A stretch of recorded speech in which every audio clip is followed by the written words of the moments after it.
acquisition, soft loans, etc. Joining us now is the founder Tushbi and widows Divine James. We also have a widow Temitope Bilewu in the studio. Thank you, ladies, for coming on TVC Breakfast. Thank you so much. Now, I'll start with you, Divine James.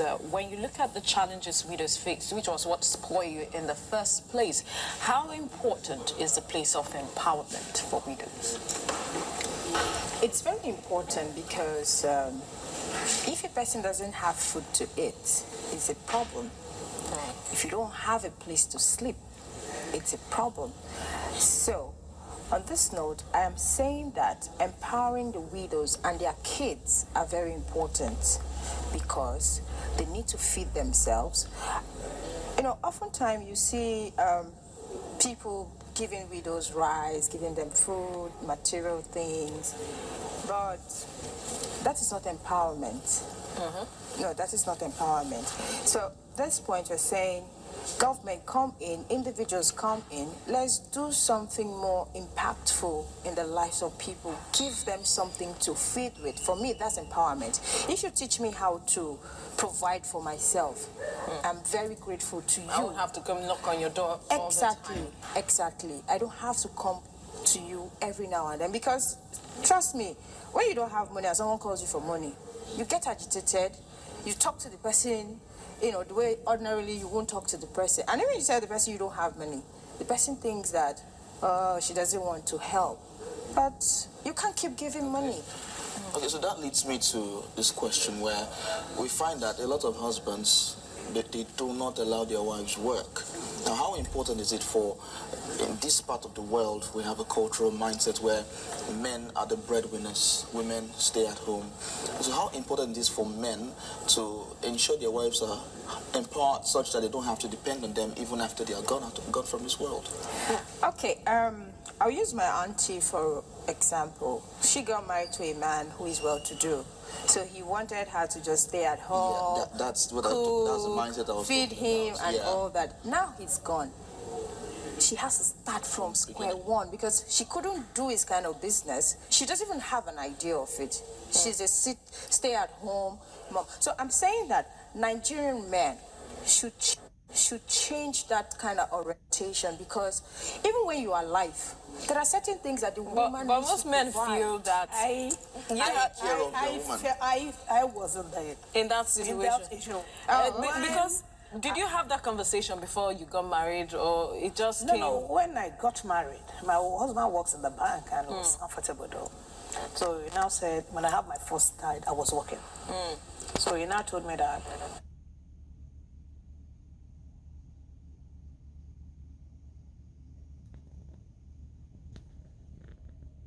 as you making him feel weak as a woman because he is just no. in the place of That's the problem we are facing now. Yeah. Because when the bank collapsed there, if not I was in that catering job, it could have been worse for me. Exactly. Even my siblings then was very, very annoyed with me that why would you work? We can't be doing everything for you.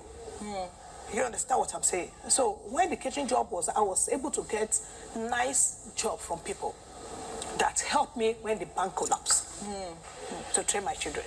Single-handed there because nothing was forthcoming again before he got another job in another company. You understand what I'm saying? Yeah. So I regret it. That's why I'm telling some widows now that giving you rights, giving you material things is not enough. Move out. If you have grown-up children, so let them come and learn something.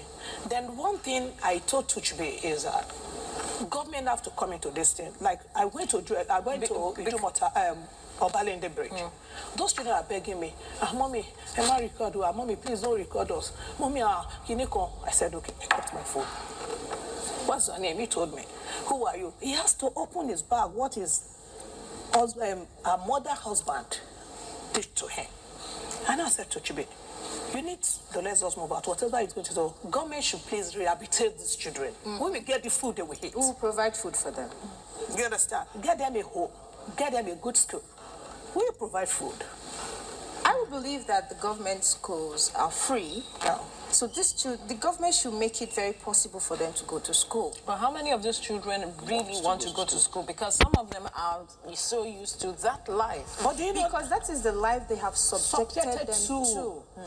I don't think there's, if you train a child the way he should go, that You is will not depart from it? Yes, that is what the child is used to. But when that child is being subjected to doing this, that's what the child knows. There's nothing else. do you know that most of these touts and these children that pickpocket, most of them are widows and widowers' children. I got that in Obalinde. Yes, I'm telling you the truth.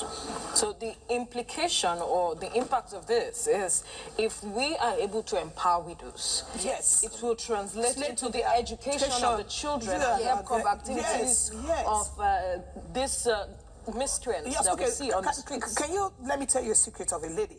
She knows her. The day we are doing the widow's work, Temidayo, we saw her crying. This is a lady that was living in luxury with her husband before her husband died. Then the mother-in-law now accused her. She's the one that killed her husband. That is culture in Nigeria. That if anything happened to a man, the woman is the problem. This lady started weeping. I was have to go and meet her. What happened? You know, the way she talked, I was crying too. Tuchbitu was crying. Because her story was very, very pathetic. She has to subject to bury her husband herself. The chamber here, a private paper here, a handpit with her daughter. Look at that, and throw her into the street.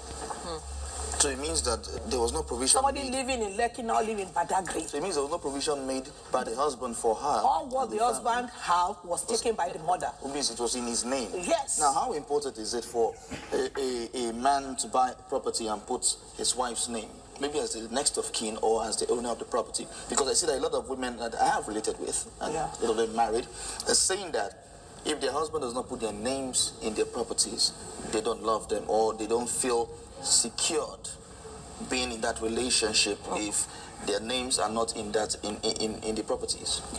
All right. It is very important for the man to do that because they have a family, they have a future together. But we're in a society where some people run away with those properties. You know, somebody was telling me about this program yesterday that some women kill their husband because of property. I said no. It's All right, not done. we'll continue this conversation, but then we must thank you. We must leave it at this point. Thank you, Divine James. Thank you for coming on the show. Moving on now,